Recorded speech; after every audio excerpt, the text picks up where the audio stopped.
buenas noches, bienvenidos a Signo Pesos, la economía al alcance de su pantalla. Estos son los temas claves de hoy. Los beneficiados de los traslados express. El Ministerio de Hacienda calcula que serían 19.000 colombianos los que podrán regresar desde los fondos privados de pensiones hacia Colpensiones. Analizaremos todo este tema con el vicepresidente de Asofondos, Daniel Wills. La DIAN recupera dineros de fraudes. Gracias a una serie de fallos judiciales, la DIAN logró que le devuelvan cuantiosas sumas de dinero por devoluciones de IVA que falsas empresas le habían sonsacado. Les contaremos todos los detalles. El mercado de las oficinas no despega. En varias ciudades aún quedan demasiadas oficinas disponibles para arrendar o para vender. Todo es consecuencia de la pandemia y también del teletrabajo. Juan Fernández nos cuenta todas las cifras.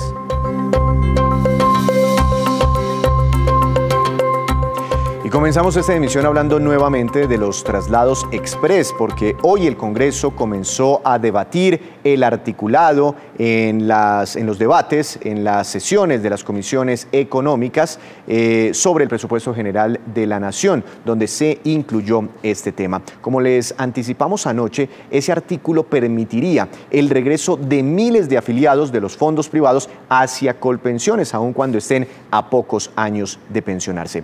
En el siguiente informe les explicamos cómo sería ese traslado express. Este es el artículo 104 que está siendo discutido en estos momentos en el Congreso de la República. Contempla que todos los colombianos que se quieran devolver de los fondos privados de pensiones a Colpensiones lo puedan hacer, pero eso sí, cumpliendo con dos requisitos. El primero es que tengan 10 años menos de su edad de pensión, es decir, los hombres 52 años y las mujeres 47 años. La segunda es que tengan como mínimo ya cotizadas 750 semanas en el régimen de prima media, es decir, los que ya estuvieron en Colpensiones y por una mala decisión se trasladaron a los fondos privados tienen la posibilidad de devolverse. Acogimos la inclusión de un artículo en el cual se permitirá para la vigencia de 2022 el traslado express del régimen de ahorro individual al régimen de prima media a los hombres y mujeres mayores de 52 y 47 años respectivamente que lleven cotizadas más de 750 semanas en el régimen de prima media. Según los cálculos del gobierno, este cambio express de cerca de 19.000 personas en el 2022 le cuesta al país 3.8 billones de pesos. Para los fondos privados es dinero que vamos a terminar pagando todos los colombianos con más impuestos. En lo que concuerdan los voceros de los dos regímenes es que es necesario asesorarse muy bien porque con esta norma puede pasarles a muchos colombianos que se cambien de nuevo de sistema de forma errónea y sufran las consecuencias más adelante. Aun cuando la fórmula que propuso el gobierno cobijaría con esos traslados solamente a 19.000 personas, los fondos privados de pensiones están rechazando este cambio. Doctor Daniel Wills, vicepresidente técnico de Asofondos, buenas noches, bienvenido a Signo Pesos. ¿Cómo le ha ido? Buenas noches, Víctor. Muchas gracias por la invitación. Muy contento de estar acá. Doctor Wills, ¿por qué también están ustedes desde los fondos privados rechazando esta propuesta que se incluye en el presupuesto general de la Nación y que es mucho más chiquita frente a la propuesta de la que hablamos la semana pasada de un congresista que tenía un costo fiscal más grande? Nos oponemos por las mismas razones. Esta medida es más chiquita efectivamente, pero es costosa. Como decían, la pagamos entre todos los colombianos. Es regresiva en el sentido de que le da más al que más tiene. Le da caja al gobierno en el corto plazo, cerca de 5 billones, pero deja un hueco a los gobiernos adelante y creemos firmemente que puede inducir a errores en los traslados. Cuando se habla de 3,8 billones de pesos, de un costo fiscal de 3,8 billones de pesos, la semana pasada hablábamos de la otra propuesta, ¿no?, que era de 35 billones de pesos. En esta nueva propuesta el costo fiscal sería de 3,8 billones de pesos. ¿De dónde sale esa cifra y por qué del presupuesto de la Nación tendrían que salir esos recursos? Claro, entonces el cambio que introduce esta nueva propuesta es unas condiciones más exigentes que hacen que antes se beneficiaban unas 200.000 personas y ahora son solo 19.000. Entonces, por supuesto, el costo que antes era 35 billones, ahora solamente es 3.8 billones. De ahí viene la reducción en el costo. Entiendo. ¿Y para qué son esos 3,8 billones de pesos? Luego, como usted me lo está explicando, luego la gente no se está llevando su ahorro propio, el ahorro que tienen en los fondos privados para el sistema público, y de ahí saldrían las pensiones. Esa pregunta es súper importante. Las personas se van a llevar su ahorro, que está en sus cuentas de ahorro individual, esas cuentas son propiedad de ellos, se le van a transferir esos recursos a Colpensiones, y Colpensiones tendrá que pagar sus pensiones. El punto fundamental es que lo que se pasa en los recursos, que son cerca de 5 billones que se van a pasar este año, el próximo, le entran a este gobierno, no alcanzan para pagar las pensiones. Los próximos gobiernos tendrán que tapar el hueco, pero los próximos gobiernos, digamos, los gobiernos no producen plata, nos cobran a todos los colombianos el hueco. Y las pensiones valen 8 billones. 8 cuestan, 5 se trasladan, queda un hueco de 3.8 es la cifra exacta, billones de pesos.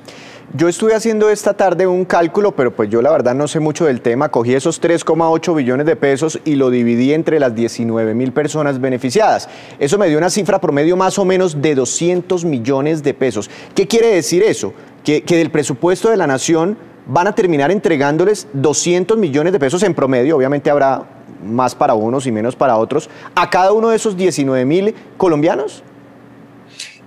Exactamente, Víctor, con el agravante que esos 200 millones son en promedio, pero una persona con una pensión de 20 millones de pesos va a recibir algo así como 1.000 millones a lo largo de su vida, mientras que una persona con una pensión de 2 millones de pesos va a recibir 100 millones de pesos, menos de 100 millones de pesos. Entonces, las diferencias son absolutamente contrarias a la equidad. Entiendo, porque es que cuando vemos el programa Ingreso Solidario, por ejemplo, que son unos subsidios que reciben las personas más vulnerables, estamos hablando de 4 millones de familias que van a recibir 160.000 pesos mensuales. Aquí estamos hablando de 19.000 personas, muchas menos personas que van a recibir 3,8 billones de pesos. Si el costo fiscal es tan impresionante, tan fuerte, si esto genera inequidad, si esa plata la van a recibir colombianos a los que les ha ido en teoría bien en la vida laboral, ¿por qué cree usted, doctor Wills, que el gobierno acepta una propuesta de estas que en teoría genera una mayor inequidad en el sistema pensional? Pues eso sería entrar a especular. Yo creo que es una pregunta para el gobierno nacional. Estamos a vísperas de elecciones, hay congresistas que están presionando por este tipo de cosas. Como yo le decía, en el corto plazo le ingresa una caja muy importante a este gobierno, la deuda la pagan los próximos gobiernos. Entonces, hay una serie de consideraciones que uno puede tener en cuenta, pero creo que es una pregunta para el gobierno. Entiendo. Pero bueno, de otro lado hay quienes están celebrando esta medida, esta ventanita que se abre, doctor Wills, así sea para al menos 19.000 colombianos, porque muchos de ellos no tuvieron la oportunidad, como hoy sí la tienen otros millones de colombianos, de saber cuál régimen les conviene. ¿Eso no es de pronto resolver esa injusticia histórica que de pronto este sistema tuvo con ciertos colombianos que no pudieron recibir una buena asesoría? Pues yo lo que pienso, Víctor, es que toda esta discusión nos pone presente los problemas estructurales que tiene el sistema, las grandes inequidades que perpetúa el sistema público, dándole regalos de miles de millones de pesos a unas personas con ingresos de 20 millones de pesos al mes a costas de todos los colombianos. Ese es un problema estructural del régimen público, y que lo que nos deja clarísimo es que tenemos que resolverlo y resolverlo pronto.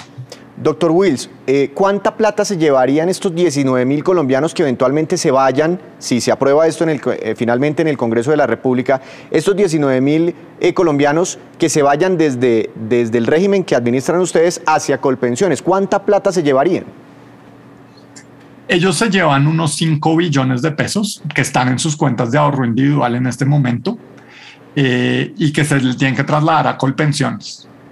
¿Y ustedes tienen esos 5 billones de pesos en cash, en efectivo, y se pueden mover fácilmente? ¿O ustedes tendrían que hacer algún tipo de operación para conseguir esos recursos?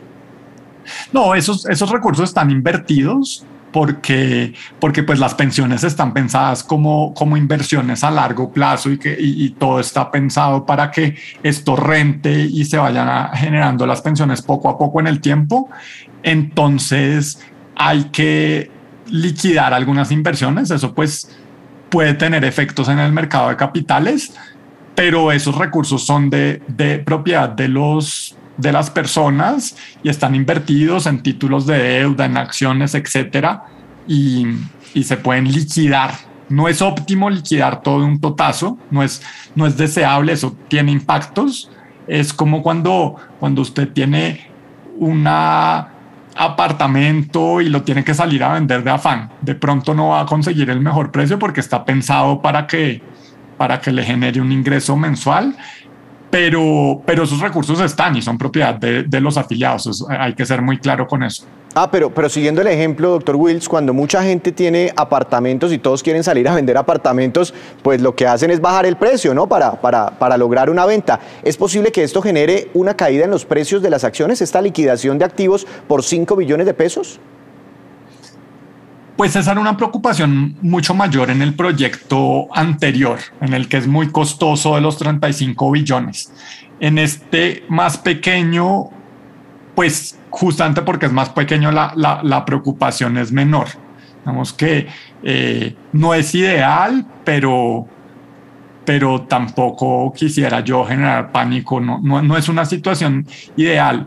Ese es un problema pequeño, Víctor. Yo creo que el problema grande es lo inequitativo que es el régimen, ¿no? Y lo costoso que este traslado y esta medida nos recuerda que es el régimen público. ¿Por qué dice usted que dentro de esas 19.000 personas, inclusive muchas podrían estar cometiendo errores al pasarse desde los privados hacia Colpensiones? Gracias por esa pregunta. Yo quiero recordarle a los televidentes las condiciones que pone el gobierno. Dice, tiene que tener 750 semanas y estar a 10 años de la pensión. Yo invito a los televidentes a que saquen una calculadora y le sumen a las 750 semanas 10 años seguidos de semanas, y eso les va a dar menos de 1.300 semanas. Quiero recordarles también a los televidentes que para pensionarse en Colpensiones se requieren 1.300 semanas. Luego hay gente que podría ver esto como una oportunidad. Me abrieron la ventana, me va a trasladar de afán y no se va a pensionar. Y eso es un pésimo negocio para la persona porque va a perder todas las rentabilidades que se ganó durante toda la vida en el régimen público.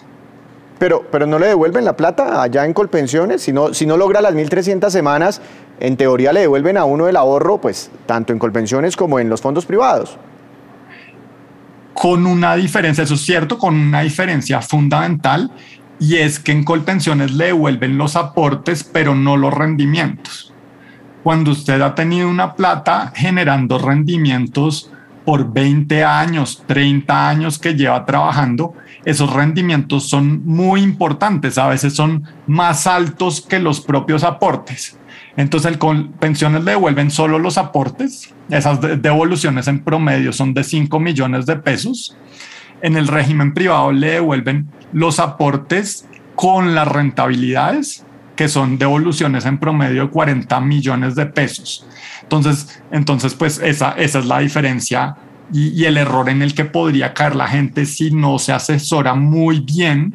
Y como la ventana del traslado es tan pequeña, a mí personalmente sí me genera la preocupación de que haya traslados equivocados y que en 5 años estemos otra vez pidiendo una nueva ley que permita regresarse porque las personas no cumplieron sus 1.300 semanas. Doctor Wills, ¿qué está pasando con el régimen privado con el que ustedes administran cuando vemos que cada vez más congresistas se animan a presentar proyectos de estos, ¿no? Que permitan que las personas que hoy no pueden se devuelvan para Colpensiones? Y cuando usted le pregunta a mucha gente y ellos mismos comparan y dicen, no, es que el que sale de Colpensiones pues recibe una pensión más alta, y si yo me pensiono en los fondos privados pues recibo una pensión más bajita frente a mi compañero de trabajo con el que ganábamos la misma plata. ¿Por qué esa percepción? ¿Están pensionando de pronto ustedes mal a los colombianos? ¿Qué está pasando? ¿Por qué de pronto cada vez hay como más, no sé si ustedes lo sienten internamente, como más apatía por los fondos privados de pensiones? Sí, definitivamente, déjeme insistir, esto deja de presente que necesitamos arreglar las fallas del sistema general de pensiones. Entonces tenemos un sistema en el que el régimen privado compite con el régimen público, y el régimen público da lo que yo llamo unos regalos a las personas de muy altos ingresos, unos regalos muy cuantiosos. Eso hace que las personas de altos ingresos que han tenido una estabilidad laboral que les ha permitido cotizar durante toda la vida y un empleo formal, esas personas normalmente tienen acceso a los medios de comunicación, etcétera. Hacen la comparación, pues sí, a ellos les conviene Colpensiones, pero eso no corresponde a la gran mayoría de los colombianos. La gran mayoría de los colombianos se enfrentan a un mercado informal. A veces el empleador los contrata con todas las de la ley, les hace sus cotizaciones a pensiones. A veces les toca salir a rebuscarse, no acumulan las semanas. Y a todas esas personas que son de bajos ingresos, las que ganan el salario mínimo, las que aspiran a una pensión del salario mínimo, les conviene el régimen privado. Esas personas tal vez no tienen tanta visibilidad en medios, etcétera, y sí se ha creado la impresión de que conviene más Colpensiones al régimen privado. Pero eso es para las personas de altos ingresos y con una estabilidad laboral por muchos años de empleo formal. Doctor Wills, pero bueno, digamos, el que quiera devolverse para Colpensiones pues no está cometiendo un pecado, no está cometiendo un delito, eso lo permite la ley. Lo que dice usted, van a recibir un regalo, pero pues eso no es un crimen en Colombia, la ley lo permite. Entonces, digamos, quitándonos de ese debate de si es conveniente o no, en este momento, ¿a quién le conviene pensionarse en Colpensiones y a qué colombiano le conviene pensionarse a través del sistema que ustedes administran? Sí, justamente, le conviene a través de Colpensiones al que tiene altos ingresos y al que tuvo una estabilidad laboral que le permitió acumular semanas durante la vida. Es importante, las personas pueden consultar cuántas semanas tienen, y si están cercanas a las 1.300 semanas y han tenido ingresos altos, les conviene Colpensiones. ¿A quiénes les conviene el régimen privado? A los que no han tenido estabilidad laboral, a los que tienen pocas semanas. Nosotros calculamos que en promedio la gente, cuando llega a la edad de pensión, llega con 500 semanas.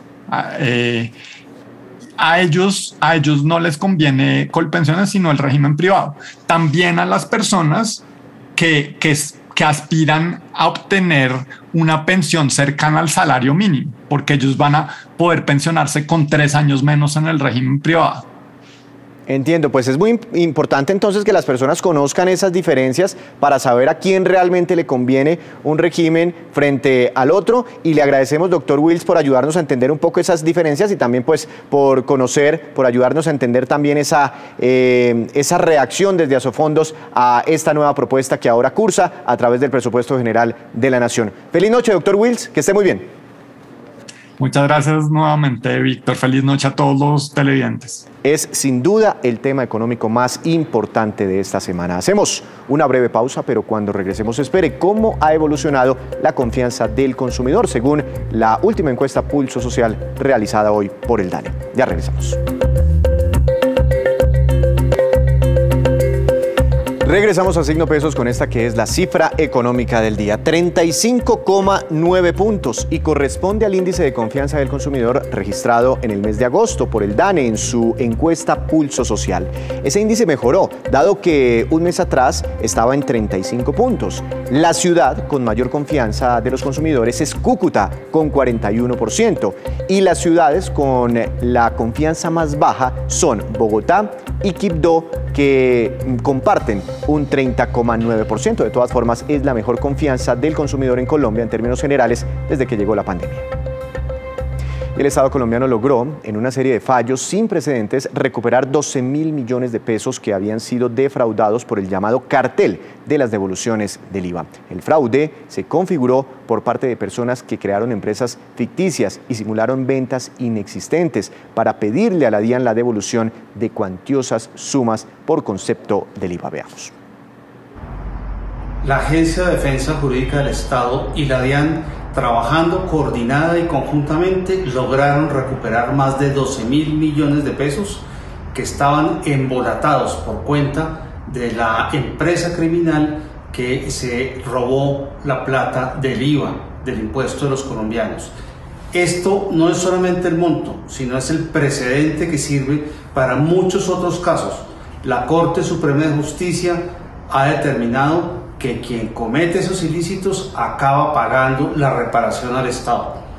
De aquí en adelante este precedente va a servir para recuperar muchísimo dinero más. Estos fallos son producto de los procesos penales iniciados con ocasión de las solicitudes fraudulentas de devoluciones de IVA realizadas por organizaciones criminales a lo largo de los años 2008 a 2012.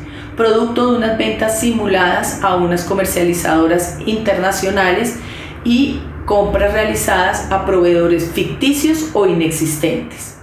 Algunas de esas solicitudes fueron amparadas con unas pólizas de cumplimiento con el lleno de los requisitos legales y que tenían como único fin lograr en una forma más expedita la devolución de esos recursos. Y un estudio adelantado por Fedesarrollo encontró que más de 150.000 colombianos devengan sus ingresos a través de aplicaciones y plataformas digitales como las de domicilios o las de movilidad. Ante esa realidad, planteó formalizar a esos trabajadores independientes para que puedan acceder a la seguridad social.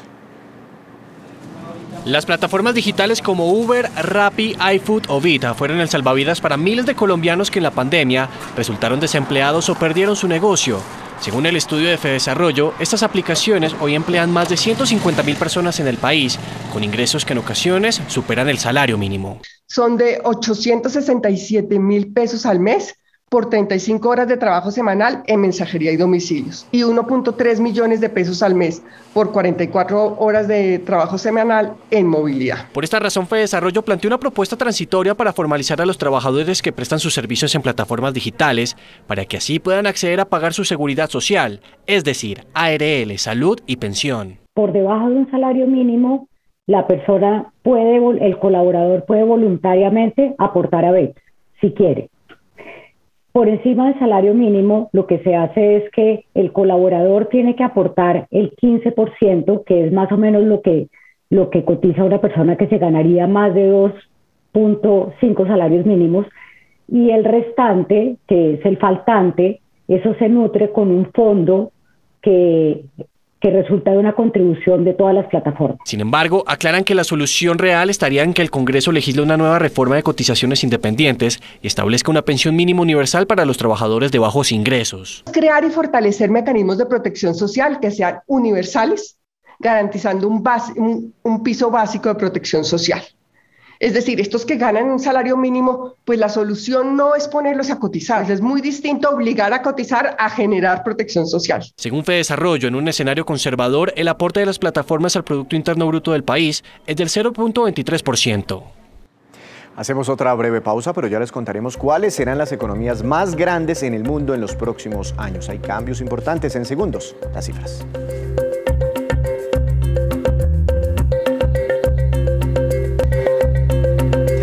El historial crediticio. ¿Por qué es importante tener un buen historial de crédito y cómo se construye?